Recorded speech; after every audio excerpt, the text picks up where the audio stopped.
Hello, and welcome to week 13 in the psychology of personality. And chapter 15 and chapter 16 will be the focus of this week. Chapter 15 looks at building on what we've done looking at Eastern religions. We now look at, well, in all actuality, they're all Eastern religions, the monotheistic religions, one God religions, the most popular religions in the world, and taking a look at those pathways as models for personality development.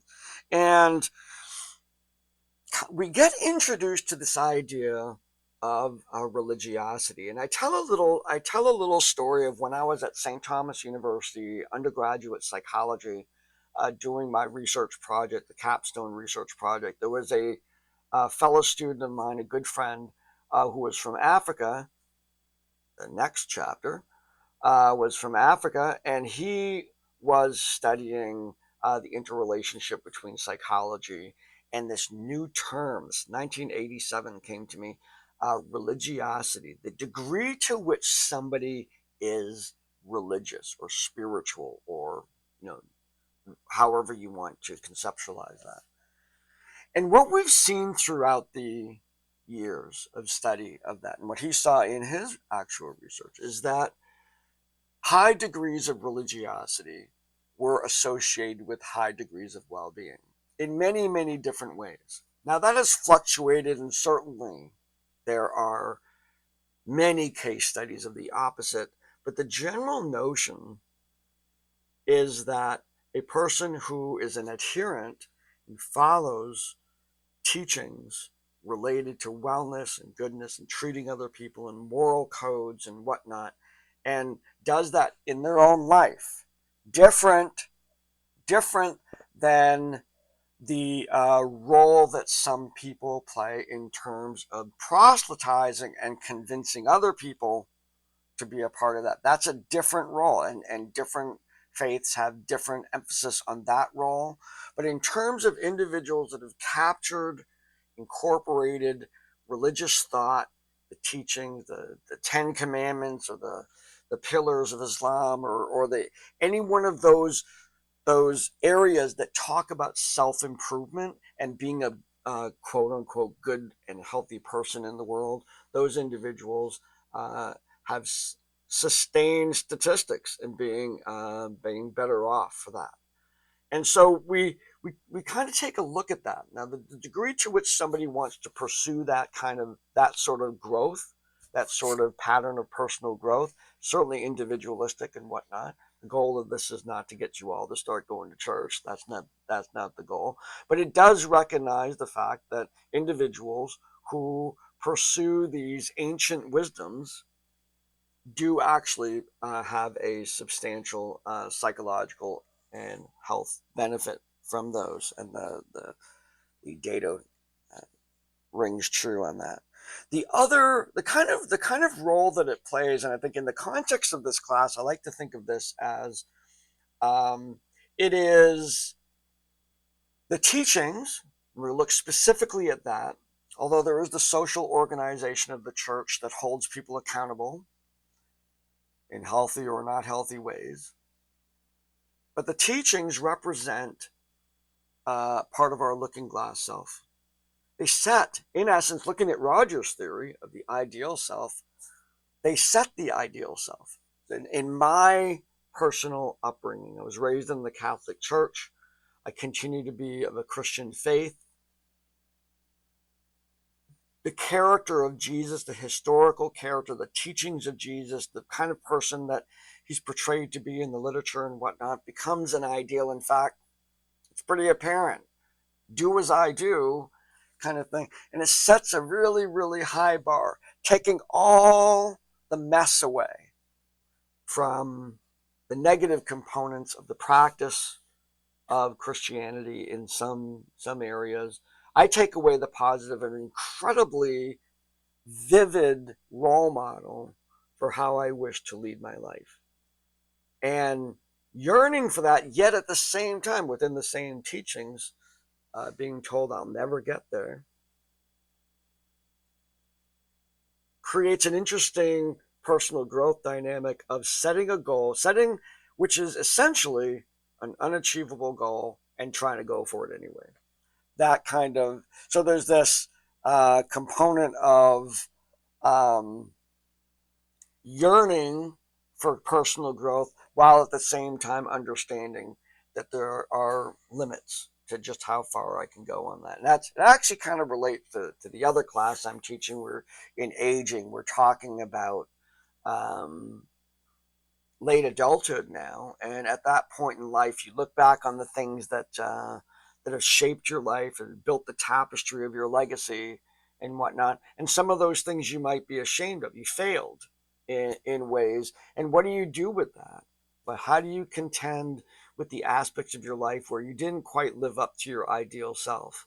And there's a healthy process for doing that. There's certainly addressing that psychologically and whatnot, but at the same time, not perseverating about it is, what we taught in what I'm teaching in that class about the appropriate use of suppression. I mean, the here and now, it does me less good to perseverate about the failings of my life.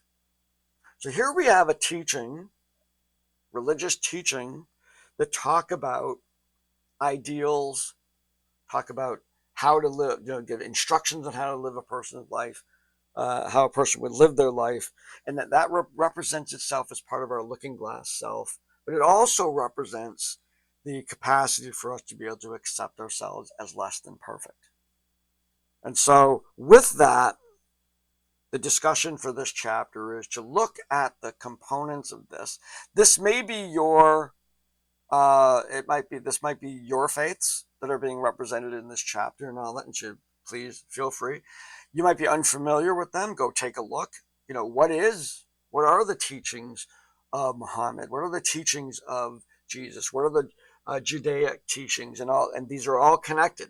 Every one of those three monotheistic traditions are linked and have a unified history.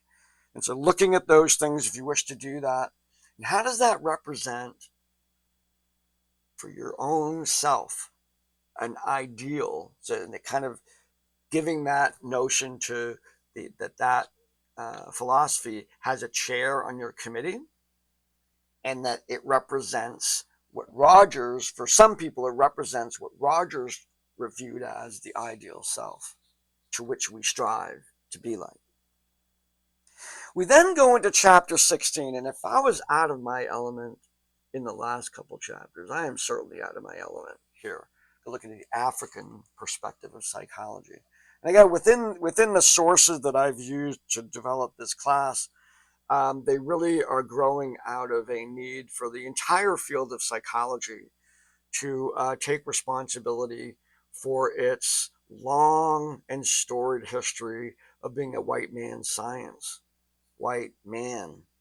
Now there's history with that in terms of where does knowledge come from, where was the money, where were universities, where there's significant history as to why we're left here with a less representative science. But now we have the opportunity to bring in other perspectives, and we are the better for it. So here we get introduced here to the African spiritual view, the psychology that has come to be known as negritude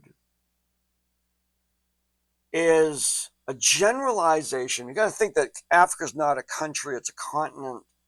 There are hundreds of different cultures that exist within there and great diversity, but a shared component of that particular area of the world includes a deep connection to family and community, a spiritual connection to family and community, a term of Ubuntu, which refers to the connection to all of humanity,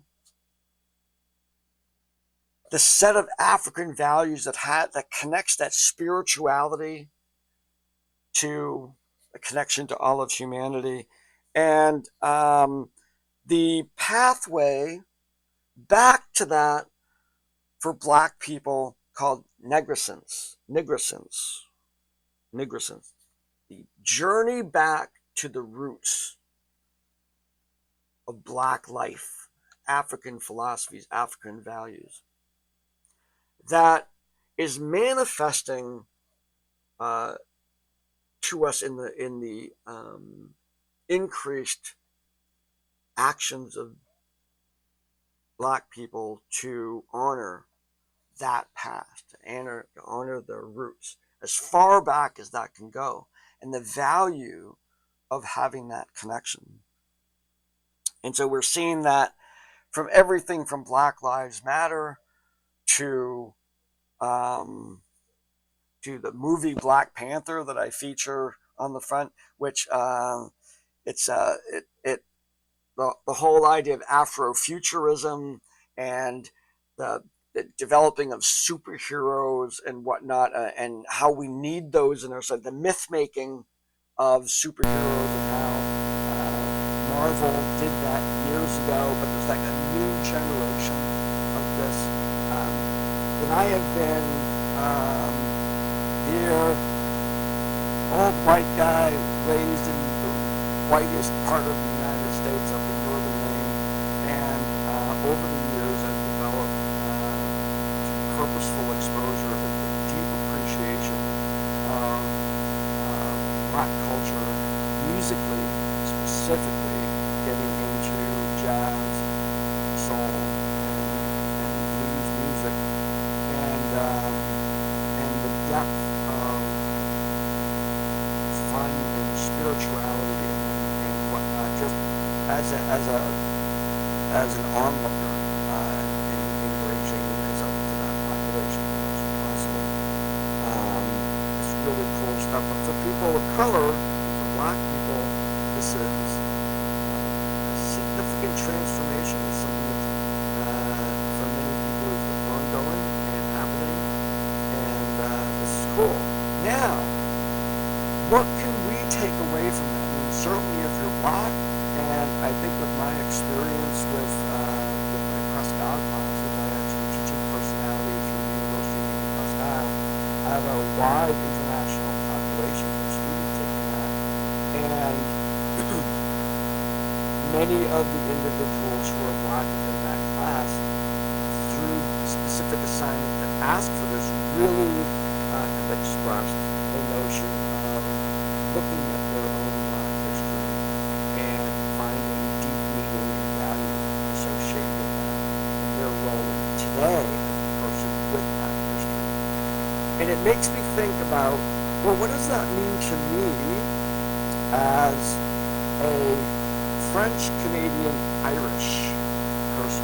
I can think about, and this is how there's diversity in this class, and I think what we can take away from this chapter is an appreciation, first, of what psychology's been missing all this time in terms of incorporating a much more global perspective and the understanding of human development and personality. At the same time, we can also take a look at our own roots. Use this as an example to think about, well, what is it about me that I can relate to that has to do with my French, Canadian, Irish ancestry? Look at that. For me, some of the surface culture areas of music, language, philosophy, and whatnot, but then also some of the deep areas of faith and religiosity and whatnot, those kinds of things. So I think what I'm going to have all of you do is consider this as a model for going into your roots, into your ethnic roots, and thinking about where you come from and the value of that. What is there that's positive that you incorporate into yourself and find meaning and meanings and pride associated with the roots of your existence, while we desperately attempt a wave of resistance to embrace the diverse nature of everybody around rich that is in terms of feeding us. And we're so fortunate that we have technology to experience the whole world just at a time when we're experiencing a lot of rhetoric about the diversity of that. And so, not to get too far into that, but that's a whole other class probably. Anyway, so thank you for putting up with my little soapboxes, just chatting around. So that's what we're looking at two discussions. The first discussion is the looking glass self and religiosity in the ideal self, that component. And now in this discussion, chapter 16, we're looking at you taking a look, and I encourage you to do that. Just look up, what is Ireland like now? What was it like way back? What are the values and traditions of Irish people? What about the French? What about the Canadians? And that's actually pretty close. I used to live in Canada, and those things are sources of who I am as a person, and taking a deep dive into your own roots. And so I very much look forward to these discussions. I think they're a great opportunity for us to appreciate each other and understand each other at another really joyful and wonderful way. So look forward to those discussions. Have a great week, and I will see you later.